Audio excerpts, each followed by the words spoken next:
Hi everyone, my name's Nursev Morris and I attend Lighthouse Christian Ministries in Stratford, and I want to share with you today how I became a Christian.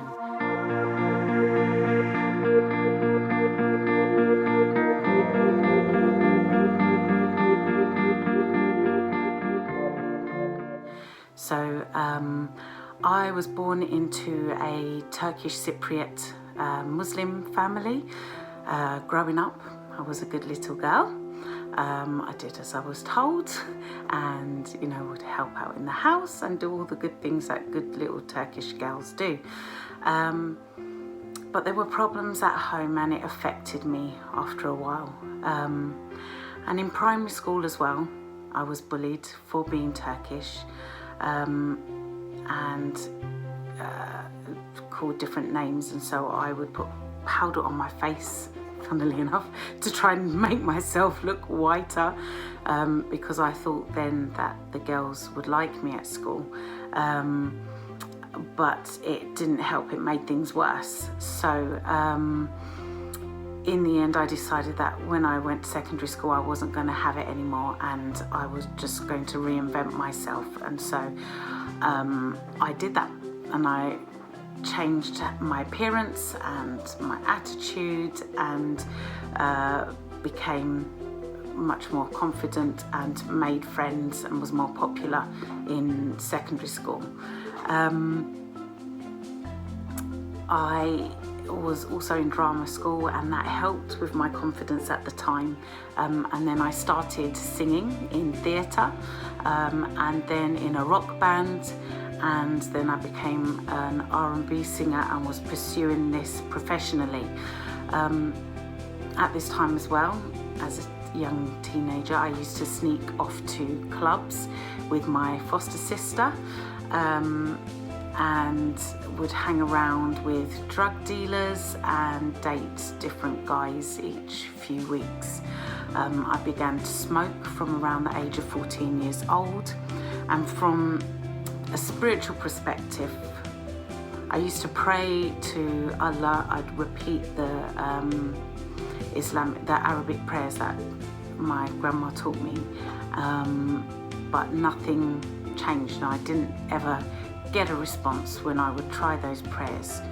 Prior to all of this, my uncle had become a Christian and was disowned by his parents. Another family also got close to Jesus, and they taught me how to pray and were reading scriptures to me. And I noticed that when I prayed to Jesus earnestly, that my prayers would get answered. And so I would then ask Jesus, well, if you're real, then come and show yourself to me. Just come in the room now and show yourself to me. Excuse me. And I would feel his presence come into the room, and then I would get scared and say, no, it's fine. Okay, don't come, it's fine. And then, but kind of at this time, I was leading a double life, the good Turkish girl at home, and then outside the drug dealer's girlfriend, pursuing an R&B career. I'd become desperate and confused about who I was, and was upset about the problems that were going on at home and what my purpose was in life. I had these really messed up views because I didn't know who I was and what the world was about and what my purpose was. I used to think that my life was like the Truman Show and I was actually being watched somewhere and everything was kind of being played out for me, and it was weird. I didn't know what to think or to believe. And with all of the being upset with what was happening at home as well, I had attempted suicide. So I took an overdose of painkillers, and then just woke up the next morning and was fine, and was very upset and disappointed that I had just woken up the next day. it led me to a place where I was desperate for change. And one day in this desperation, I cried out to Jesus, and I thought, I'm not going to test him anymore. I just cried, help me, help me, help me, Jesus. And I was rocking back and forth in my bedroom, crying uncontrollably, because I was just broken and hurt and desperate for a change. And I felt him come into the room at that point, and everything just changed. I felt a light come into the room, and it didn't feel scary this time. It felt peaceful, and it felt like it was right and good. And this light, although I couldn't see a light, I felt that it was a light. I sensed clearly that it was a light that was coming into the room. And at that point, it just lifted me, and everything that I was feeling just changed, and I was lifted.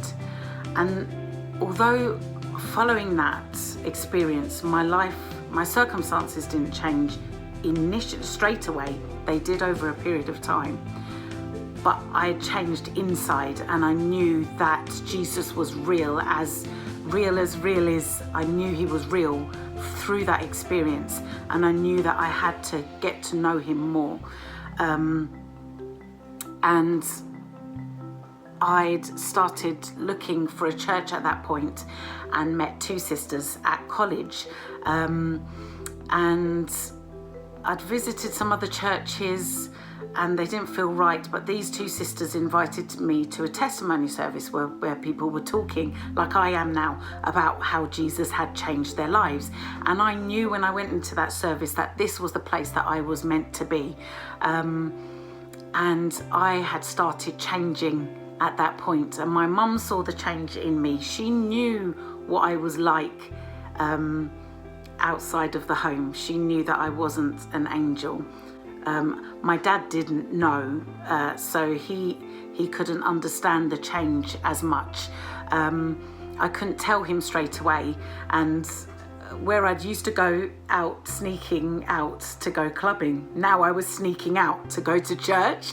And when I eventually did tell him, he just flipped out, and he pulled me into his car, and I thought, this is it, he's going to kill me. You know, he pulled me into his car, took me to a park, and he sat me down and he said, why are you doing this to me? And I said, Baba, I'm not doing this to you. Something has happened to me and I can't deny it.